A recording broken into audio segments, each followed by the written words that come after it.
Hello and welcome everyone to the Marr Show.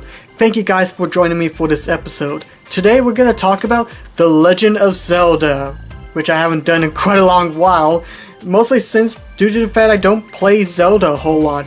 I mean sure, Legend of Zelda Breath of the Wild is one of my all-time favorite Zelda games ever, but in reality I don't play a whole lot of Zelda that much. I mean I certainly played several different ones, but compared to other franchises like Super Mario, Neptunia, and others, I don't play a whole lot of Zelda. That's not to say I don't want to play more Zelda games, it's just I like to be in the right mindset for a game in order to play it. And with Zelda, I just don't get a chance to play it a whole lot. But then again, I'm not the hugest fan of the Legend of Zelda franchises compared to my best friend NerdThomas. He's one of my bestest friends ever. I've known him since freshman year of high school. I always enjoy getting to hang out with him even though we don't hang out entirely a whole lot. And sometimes when he comes over, I allow him to borrow one of my games from my collection for him to try out. And he lets me borrow a few games from his collection as well. And it just so happens that one of the games that he let me borrow a few months back was Legend of Zelda 4 Swords Adventures for the Nintendo GameCube. He told me that this game is so much fun, it's one of his favorites, and I'm so happy to say that I really love it. It's such a terrific game. Then again, there's never really been like a bad Zelda game. Sure, there's people that may prefer one title more than another, but there's never been like a majorly bad Zelda game that may have got a score of like 3 out of 10 or whatever. And this one I think is really fun. I enjoy playing as 4 Links. I love the control scheme of it. I also love the dungeons. Then again, 2D Zelda games are really entertaining with the dungeon designs. And yeah, today I'm finally going to talk about 4 Swords Adventures for the Nintendo GameCube. But before I do, I have to get out one kind of small gripe I have with the game. Now, if you could tell, you play as 4 Links, thus it's multiplayer. It's the second Zelda game to include multiplayer, the first one being the original 4 Swords for the Game Boy Advance. The game looks perfectly fun with 4 players, it looks to be really fun with competitive play. Heck, one of the modes in the game is literally a fight to the death to see who's the last Link to stand against, well, fighting each other. But sadly, I wasn't able to do any multiplayer. Not to say I don't have friends to come over, but mostly due to the fact that in order to have extra players, or even 2 players for that matter, you literally have to have a Game Boy Advance system along with a Game Boy Advance link cable to the system. And I have about 3 GameCube controllers, and since I can't use any of them, I was not able to do that. Which is a shame. I really wish there was an option to where there was extra GameCube controller support instead of relying on the Game Boy Advance link cable. I understand why they decided to use the Game Boy Advance, seeing as how when you enter into smaller rooms, you have a small screen that displays Game Boy Advance SP, meaning let's just say if you're still running around in the main field and the other player decides to go into one of the smaller dungeons, it will appear on the Game Boy Advance instead of blocking your view on the screen. I understand, but I really wish there was like an extra advantage to having GameCube support controls or extra GameCube controllers instead of having to use Game Boy Advance. I mean sure, yes, there's more Game Boy Advances than there are compared to Nintendo GameCube sold, but I don't have my old Game Boy Advance SP anymore, so I really wish there was a way to have more GameCube controllers, but I understand in terms with the gameplay and all, so for this review I'm only going to focus on the single player of the Hyrulean Adventure mode. One night in Hyrule, Princess Zelda asks her childhood friend Link to help her check on the 4th sword, a sword that seals away an evil sorcerer named Vanti inside it. Inside the castle, they meet up with the 6 maidens to summon a portal to the 4th sword sanctuary, but they are interrupted by a dark Link figure who steals away the maidens and Zelda in a dark crystal, before he retreats into the portal leading to the sanctuary. As Link is chasing after the Dark Link, he is taunted into pulling the 4th sword out, resulting in Link having 3 other Links join with him. Thus the seals that keeps Vanti imprisoned is now broken, making him go free. Together the 4 Links must work together to free the 6 maidens along with Princess Zelda and the Knights of Hyrule to stop the Dark Links and Vanti from, well, taking over Hyrule. It's a basic Zelda plot, nothing any major, but for me, most of the focus was on the gameplay and how much fun it is, so the story is there in case you really want it. There isn't like a whole bunch of interesting or weird characters, unlike the other Zelda games that really stood out to me. But it's a simple plot, it's fun and all, although I guess one thing that would have been really cool is have the other 3 Links that you join with you have different personalities in the game. Now granted, in the manga adaptation of the game, the other 3 Links have different personalities, so I wouldn't mind reading that to see how that would have turned out. But it would have been a nice little plus for the game if it included the other 3 Links to have different personalities, even though it would be weird to have Link have dialogue in a Zelda game. But hey, as I was playing, I got to imagine in my head some fun scenarios if the other 3 Links had different personalities that were kind of polar opposite to Link's actual personality in a way. So yeah, the story for me, it was there. It wasn't like a major focus. It definitely plays very similar to the other Legend of Zelda games a little bit, especially in the visual department. Now the visuals in this game is a combination of Link to the Past and Wind Waker. The characters look very similar to how they looked in Wind Waker. In fact, the particle effects from Wind Waker make an appearance in this game as well. And it actually works pretty well with the 2D sprite map design of Link to the Past. For me, it kind of reminds me of Octopath Traveler being an early version of HD 2D in a way, if that makes any sense. It looks very beautiful on the television screen.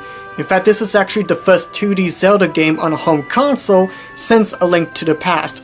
And I always enjoyed 2D Zelda games, mostly for the dungeons. That's not to say the dungeons in the 3D Zeldas aren't bad, but I always enjoyed the puzzle solving in the dungeons in 2D Zeldas. It just works just a little bit better, make it more engaged. Then again, I'm not stuck for 3 hours on one 3D dungeon trying to figure out how something works and whatnot.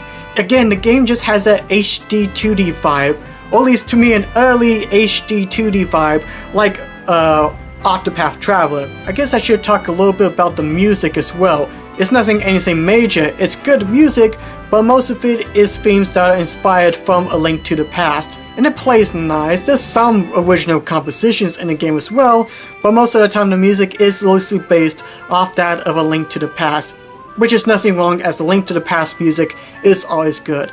But now let's talk about the meat and potatoes of what makes Four Swords Adventures amazing is the gameplay. Even taking out the multiplayer aspect of the game, playing it by yourself is really fun. I really enjoyed playing as the 4 Links, especially in terms of control scheme. It's perfect in my opinion. There's several different control options for the 4 Links. For example, battle formation. By using the C-stick, you can have the 4 Links switch into different battle formations that become really helpful when fighting off massive hordes of enemies, such as a diamond formation, square formation, horizontal and vertical.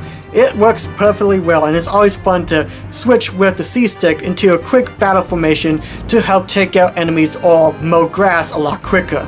But there are a few times where you have to play one Link at a time, or when something is color-coded to that specific Link, that you have to play as that one Link. And luckily you can, by pressing Y, 3 of the Links will be asleep, or will just be kind of standing still, while you control one of the other Links to either push a block that's color-coded to your Link, or fighting an enemy that's color-coded to the Link to take it down. It works pretty well, especially when solving puzzles.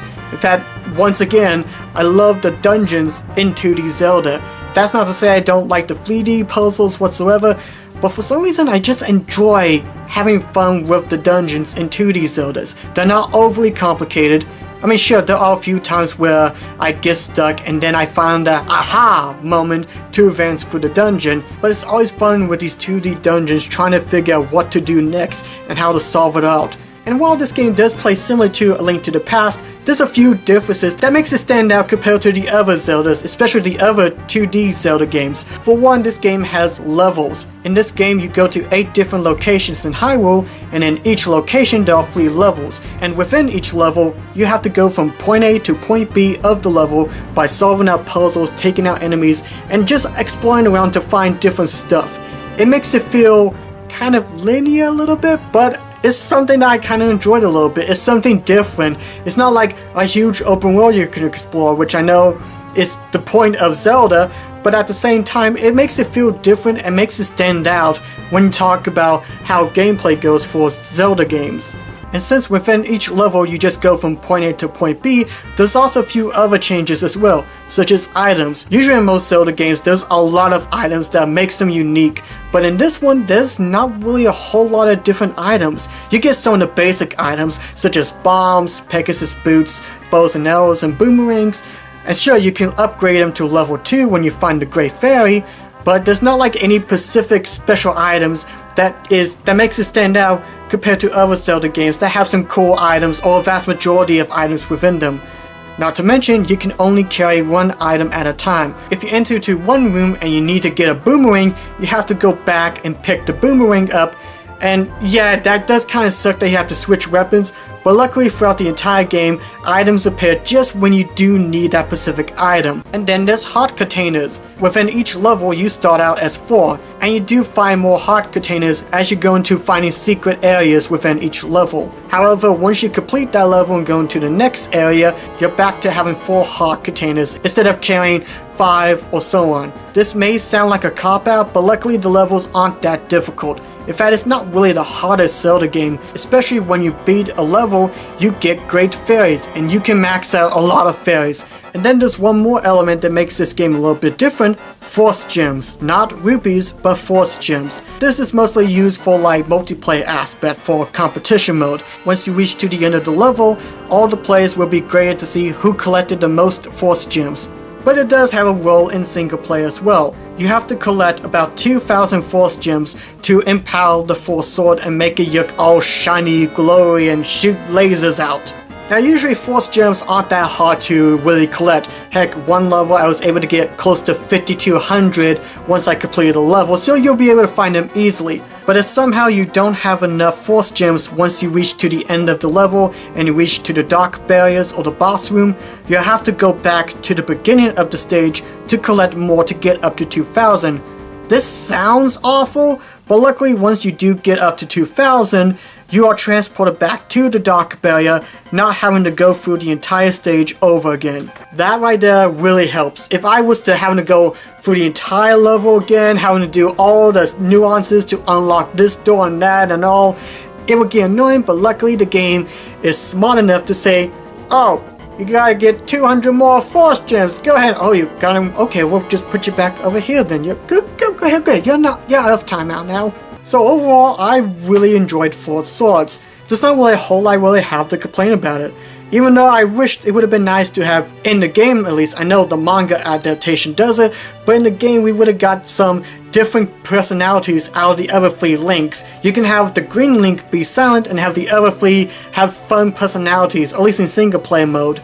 And once again, I really wish there was like extra GameCube controller support instead of having to rely on extra Game Boy Advance systems and link cables. I mean, sure, I understand since when you go into smaller areas and whatnot, you get the Game Boy Advance SP screen, but I really wish there was ways, because not everyone's gonna have Game Boy Advances in their household. Heck, I don't have mine as I got the Game Boy player for the GameCube to play GBA games, as I don't really play handheld games that much outside, so I wish there was a way to do that.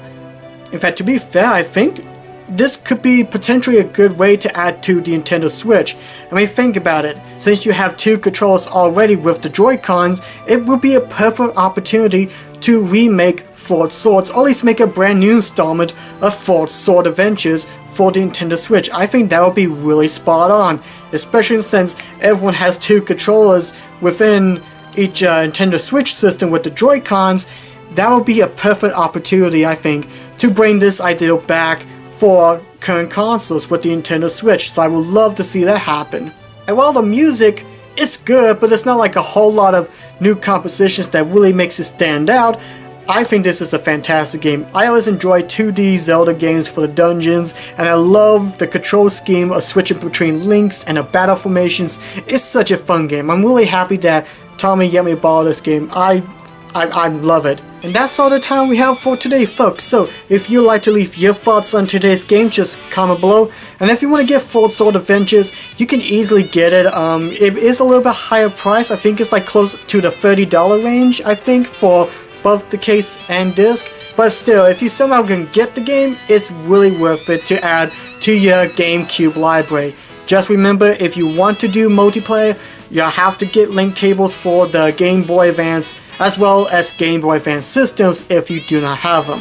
And of course there is another Four Swords game, which is the original Four Swords on the GBA that is bundled with A Link to the Past as well. And now if you excuse me, I gotta go bring this game back to Tommy. He is needing it desperately, at least I think. I sometimes feel bad whenever I hold on to stuff longer, even though most of my friends are usually cool with me holding on to stuff just for a couple more months. I have so many great friends. So anyway, thank you guys for watching this. God bless yous, and I will see you guys on the next NerdThomas Show episode. Bye bye!